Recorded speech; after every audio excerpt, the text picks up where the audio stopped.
Bom dia, Marinho. Abraço para o PVC, que deu uma saidinha ali, deixou a gente com o Messi, com o Dembélé ali de fundo.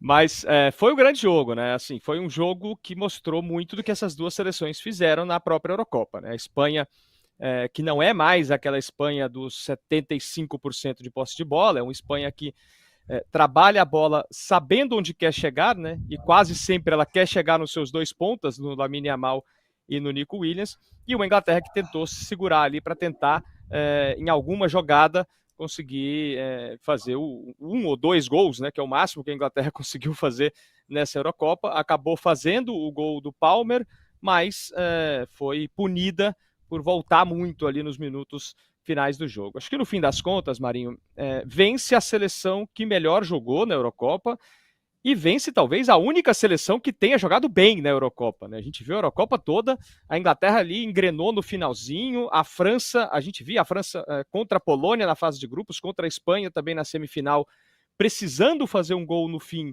e praticamente parecendo que era um jogo qualquer, né, sem se envolver tanto com o jogo, enfim. Eu gostei muito realmente dessa seleção espanhola e ela tem características muito interessantes, né, para a gente, né, para mim que vivo aqui na Espanha há 10 anos, é muito interessante porque é a primeira seleção espanhola, Marinho, PVC, que abraça os filhos de imigrantes, né? Ela faz o que a França fez há muito tempo, né? Ela finalmente, a Espanha tem uma geração de jogadores filhos de imigrantes e considera, né, e abraça esses jogadores como espanhóis e, por acaso ou não, são dois dos melhores jogadores, não só da Espanha, quanto da Eurocopa, né? A Espanha também fez isso de uma outra forma, com os dois zagueiros, né? Os dois zagueiros da Espanha, o Laporte e o Lenormand, são caras que não tinham espaço na seleção francesa. O Laporte, jogando no Manchester City, ele não era convocado para a seleção francesa convocava lá o Kimpembe, o Saliba, o Todibo, e não convocava o Laporte, e o Lenormand apareceu nesses últimos anos também como uma grata surpresa na Real Sociedade. A seleção espanhola entendeu essas fragilidades que tinha e soube se reforçar tanto com os filhos dos imigrantes nascidos na Espanha, quanto com esses jogadores naturalizados, né? É uma Espanha bem diferente daquela que a gente viu dominar o futebol europeu e mundial ali entre 2008 e 2012, embora de 2008 tivesse o Marco Senna, brasileiro naturalizado, também jogando. E é uma Espanha para quanto tempo, PVC? Porque aqui a gente fica olhando a idade dos meninos, eles são todos muito, muito, muito jovens. Para quanto tempo tem seleção na Espanha, PVC? Eu acho que tem muito tempo, mas eu acho que tem muito tempo até porque o Lamine e o Nico Williams... É engraçado isso, né? As pessoas falam assim, uma novidade é o Nico Williams. Eu acho que jogador negro, filho dos imigrantes da Guerra Civil em Gana, junto com o Inaki, que foi jogar por Gana. Mas o Nico estava na Copa do Mundo, né? O Nico estava na Copa do Mundo. A Espanha teve um momento muito bom na Copa do Mundo, quando meteu 7 na Costa Rica. Fez um grande jogo contra a Alemanha e não conseguiu ser definitiva. Eu acho que a questão passa muito pela mudança também tática, né, Thiago? O entendimento desse time ter funcionado. É um time mais vertical. Não foi o time de mais posse de bola da Euro, foi a Inglaterra. Mas com jogadores como o Lamine Yamal, de 17 anos, o Lamine Yamal pode ser o melhor jogador do mundo. Como o Rodri também pode ser o melhor jogador do mundo, né? O Rodri fez uma Eurocopa estupenda. O Rodri é o grande pêndulo e talvez a grande ponte entre o jeito de jogar do time de 8, 10 e 12 para o time de 24 seja o Rodri, que é uma espécie de dublê de Busquets, né? E Xabi Alonso. O cara que pensa o jogo onde tem espaço, ali atrás, para enxergar o jogo todo. Eu ia te falar exatamente isso, que para mim o Rodri, ele é a mistura do que era o Busquets no Barcelona, né? O Busquets na seleção não teve tanto espaço assim quanto o do Barcelona, com o Xabi Alonso, né? Porque ele tem essa coisa de dar o ritmo do jogo, mas também tem a questão do espaço, enfim, ele é meio que uma mistura mesmo desses dois jogadores, e é o que você disse, né? Ele conecta a Espanha moderna a Espanha de hoje, né, com a Espanha de 10 anos atrás, de 14 anos atrás, que dominou o futebol europeu e mundial, né? É que o ponto que, assim, Marinho, a Espanha de 2010, campeã do mundo, é diferente de 2008 e 2012, campeã da Europa, mas a de 2010 é a campeã mundial com o pior ataque dos campeões mundiais. E esse aqui é um time espanhol, é o primeiro time da história da Euro a ser campeão ganhando todos os 7 jogos. Desde 84, quando a França foi campeã, ganhando todos os jogos, ninguém vencia todos os jogos. Aquela França ganhou a semifinal de Portugal na prorrogação e esta Espanha ganhou na prorrogação da Alemanha. Mas é o único campeão a ganhar todos os 7 jogos, com o melhor ataque, com o líder de assistências, que é o Lamine Yamal. E o que eu acho mais impressionante para nós, a capacidade de fazer a transição da base para frente. O Brasil está com muito problema nas divisões de base, não tem dúvida disso. Mas apesar de todos os problemas nas divisões de base, o Brasil ganhou o Mundial Sub-17 há 5 anos, em casa, e o Brasil é bicampeão olímpico. E a Espanha, vice-campeã olímpica, com 7 vice-campeões olímpicos, e com o técnico vice-campeão olímpico, também conhecido como ninguém. O Luiz de la Fuente, antes de ser campeão da Euro, era também chamado ninguém. Consegue ser campeão da Euro com essa campanha irretocável, absolutamente brilhante. PVC, Marinho, tem Arantes, uma coisa também muito interessante. Pegando esse gancho do PVC, Marinho, o repórter, né, da televisão espanhola, aqui, da que transmitiu os jogos, ele pergunta, né, para o Luiz de la Fuente, ainda no campo, ele fala: Mister, parabéns, é o seu primeiro título da Eurocopa. O Luiz de la Fuente fala: não é o primeiro. Eu ganhei a Eurocopa Sub-17 com jogadores que estavam aqui, eu ganhei a Eurocopa Sub-19 com jogadores que estavam aqui. Isso é só a continuidade do trabalho que a gente começou 8, 10 anos atrás com a seleção da Espanha, né? Então ilustra bem isso que o PVC estava falando, Marinho. É possível, PVC, só para aproveitar também esse gancho, é possível imaginar que isso pudesse ser transportado para a nossa realidade do Brasil? Não, acho que sim, Marinho. Não estou dizendo que você precise ter o técnico campeão olímpico no time de cima. Mas eu acho impressionante que o Brasil defina que a sua crise atual, inegável crise, seja fruto da falta de talento, sendo que você tem 18 campeões olímpicos, não, 22 campeões olímpicos, porque aumentou na Olimpíada passada. Você usa 4, a Espanha usa 7. Só que você usou dos 4 jogadores que a gente está discutindo se são jogadores de seleção brasileira ou não, como o Bruno Guimarães, que o mundo inteiro quer. Olha só, vamos pegar aqui. Do time campeão de 2020, Gabriel Menino está jogando como titular do Palmeiras, Douglas Luiz está na seleção principal, Arana na principal, Paulinho não estava porque não foi convocado, Bruno Guimarães estava, Matheus Cunha está fora, Richarlison está fora, Antony está fora pelo problema. Aí você tem Bruno Fux que está no Atlético Mineiro, Abner, Malcom não está presente, Matheus Henrique, que agora está no Cruzeiro, Renier, que desapareceu porque teve escolhas equivocadas, Martinelli, que é a seleção brasileira. Você tem talento para botar no time de cima. Precisa ter 7, 8, 9, 10, não, ninguém está dizendo isso. Mas, assim como aconteceu a geração de 94, por exemplo, você tinha Tafarel, Romário, Miller, Dunga, Bebeto, todos que participaram de trabalho de seleção brasileira sub-20. O Romário não foi campeão do mundo, mas foi campeão sul-americano pela seleção sub-20. E aí você consegue fazer a transição de uma passagem para outra. E naquela geração também você dizia, não tem talento como antes. É a mesma coisa. Então, não quer dizer que o Brasil tem um Lamine Yamal.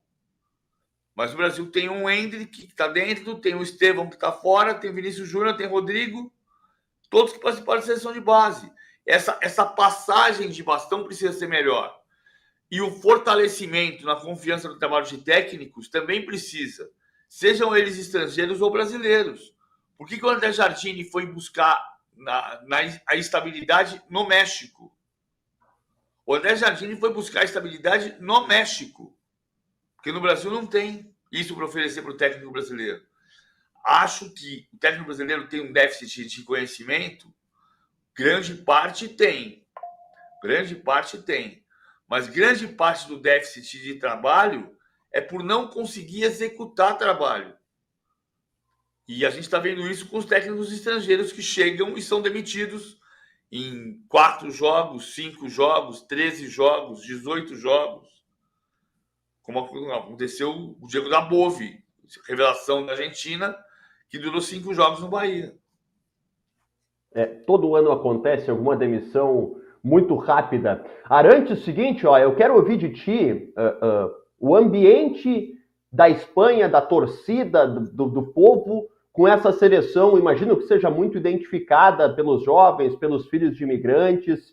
E antes de te passar a palavra, eu queria sublinhar um lance que, para mim, foi fundamental na conquista da Espanha, que é aquela bola que o Dani Olmo tira de cabeça de cima da linha, num lance confuso que o goleiro tinha defendido, aí voltou para o jogador da Inglaterra, o Dani Olmo tirou de cabeça, que também foi muito importante pouco antes do gol do Oyarzabal, né, Arantes? Exatamente, né? Essa bola foi depois do gol até, né? Era o 2-2 já. A Espanha vinha vencendo. Isso, mas, exatamente. Assim, mas foi próximo do gol, né? Foi logo depois. Foi ali nos minutos finais, né, do jogo. Primeiro, falando da sua pergunta inicial, Marinho, eu senti aqui, apesar de não estar em Barcelona, eu estou aqui na cidade do interior, dá para ver aqui atrás pela paisagem que se eu tivesse uma casa dessas em Barcelona, eu seria bilionário, né, com tanto espaço assim. Mas a festa em cidades como Bilbao e Barcelona, que são cidades que não costumam comemorar tanto, né, os feitos da seleção espanhola, ela mostra que realmente é uma Espanha diferente, né? Muita gente nas ruas de Barcelona, muita gente nas ruas de Bilbao. Por quê? Porque o goleiro é do Atlético de Bilbao, né, o Unai Simón. O Nico Williams é jogador do Atlético de Bilbao. Em outros lugares do País Basco, tem 5 jogadores da Real Sociedad representando essa equipe, incluindo o Oyarzabal, que é o que faz o gol do título. Enfim, ela é uma Espanha muito diferente daquela Espanha que a gente tinha anos atrás, que era uma base de Real Madrid, Barcelona, Valência, Sevilha. Agora a gente tem uma Espanha muito diferente de origem dos jogadores, origem pessoal dos jogadores, né, e de origem dos clubes também, né? Então é realmente um sentimento diferente do espanhol, seja esse espanhol basco, catalão ou valenciano, com relação à seleção espanhola. E pegando o gancho do Dani Olmo, né, e dos jogadores da Real Sociedad, Marinho, isso abre uma outra discussão que é muito boa, né? A gente viu muita gente falando, mas a seleção brasileira não pode ter um meio-campo que seja de um jogador do Newcastle, um do Wolverhampton e um do West Ham, que são 3 times coadjuvantes, digamos assim, na Premier League. Mas a seleção da Espanha ganhou essa Eurocopa com 5 jogadores da Real Sociedad, que é um time que briga para ficar ali em 5º, 6º no Campeonato Espanhol, e com o Dani Olmo, que é um jogador que já há muito tempo joga no Leipzig, que é uma equipe também que nunca venceu o título da Bundesliga, por exemplo, né? Uma equipe de segunda prateleira de uma liga que está ali, talvez a 4ª, 5ª maior liga. Então, quando o resultado vem, essa análise costuma não ser feita com tanto critério, né? Quando o resultado não vem, a gente começa a criticar porque o camisa 10 da seleção brasileira, ou o jogador que faz a função do camisa 10, no caso do Paquetá, joga em um time que não ganha a Premier League, né? É verdade. É isso. O zagueiro do Al-Nassr. O Laporte é o primeiro jogador do time do Oriente Médio campeão da Euro, né? O Laporte. E 10 clubes representados. Eu falei agora, não sei se você tinha ouvido, Thiago. Estava falando com o Marinho aqui agora. A Espanha, em 64, tinha 5 titulares de Real Madrid e Barcelona. Em 2008, tinha 5 titulares de Real Madrid e Barcelona. Em 2010 e 12, tinha 9 titulares de Real Madrid e Barcelona. Dessa vez tem 2. Carvajal e Lamine Yamal. Carvajal do Real Madrid, Lamine Yamal do Barcelona. Só. E são 10 clubes representados. E o Atlético Bilbao é o único time com 2 titulares. O Unai Simon e Nico Williams. E o Nico Williams, né? Desde 82. 82 foi um ano em que, na Copa do Mundo, a Real Sociedade tinha 6 convocados. Porque a Real Sociedade era bicampeã, 81 e 82. Foram os dois últimos e 2 únicos títulos da Real Sociedade no Campeonato Espanhol. Havia 6 jogadores da Real Sociedade na seleção da Copa do Mundo da Espanha, em 82. Entre eles, Perico Alonso, pai do Xabi Alonso.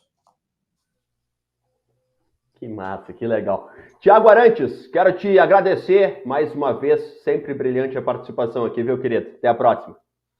Valeu, Marinho, até a próxima. E ó, só uma coisa, viu? Estejam preparados para ler da imprensa espanhola Carvajal Bola de Ouro, porque isso começou a acontecer ontem. Eu vou deixar só essa bomba para vocês. Estejam preparados, porque a discussão, pelo menos aqui na Espanha, vai rolar, viu? Um abraço para você e para o PVC. Até a próxima. Até a próxima, Arantes. PVC Carvajal, você acha que tem bola para ser bola de ouro? Não, o Lamine Yamal tem. Só que o Lamine Yamal não fez uma temporada regular, né? A gente está falando do estratosférico fato dele ser o mais jovem campeão de Copa do Mundo ou Eurocopa em todos os tempos. Ele supera o Pelé. Mas o Pelé fez gol na decisão da Copa do Mundo de 58. O Lamine Yamal bateu o recorde de mais jovem campeão da Eurocopa. O recorde era do Renato Sanches, que jogou por Portugal minutos do jogo contra a França, em 2016. E o Lamine Yamal é o mais jovem líder de assistências, né? Porque o Lamine Yamal deu 4 passes para gol. O fato de ele ter dado 4 passes para gol na Eurocopa pode credenciá-lo a melhor do mundo. Se tivesse feito uma temporada como a do Vinícius Júnior, credenciaria. Eu acho que tem outro cara que é o Rodri, não o Carvajal. O Carvajal fez gol na final da Liga dos Campeões. Tá, e daí? Não é esse o ponto. Também eu vi que o Saka foi o melhor jogador da Inglaterra. Para mim, o Saka falhou no gol. O Saka é muito bom jogador, não tem que ser sacrificado, mas para mim ele não marcou o Cucurella.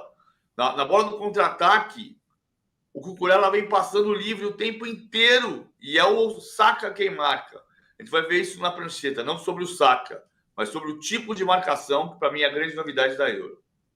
Então deixa eu aproveitar exatamente agora para falar sobre novidades da Euro, da Copa América. O PVC vai trazer na prancheta as inovações desses torneios a partir de agora. Roda a vinheta.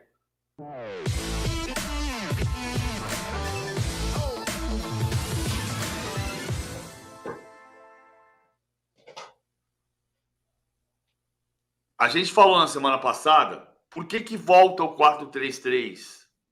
Porque você tem condição de, com jogadores que correm mais de 13 km por jogo, 15 km por jogo, o cara vai correr para trás. Então a Espanha joga no 4-3-3, Carvajal, Lenormand, Laporte, Cucurella, Rodri, Fabián Ruiz, Dani Olmo, Lamine Yamal, Morata, Nico Williams.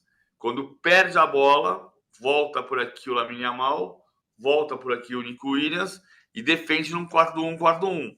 E quando ataca, vem mais por dentro o Nico Williams, o Lamine Yamal dá largura para o campo pela direita, o Cucurella passa aqui e o Dani Olmo vem aqui pela meia direita. E aí acaba acontecendo o quê? Um 3-2-5, que como a gente mostrou na semana passada, é o velho WM. É um WM. Então, por que você pode fazer isso? Essa movimentação toda? Porque você tem gente que corre mais quilômetros do que corria no passado. Então tá bom. Então a gente volta aqui para a formação tática normal no 4-2, no 4-3-3. Tá. Como é que a Inglaterra foi marcar ontem? E para mim essa é a grande novidade. A gente está vendo os times jogarem no 3-2-5 quando atacam, no WM quando atacam.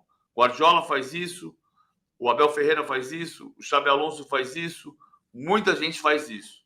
Dorival Júnior faz isso. Fez isso no São Paulo ano passado.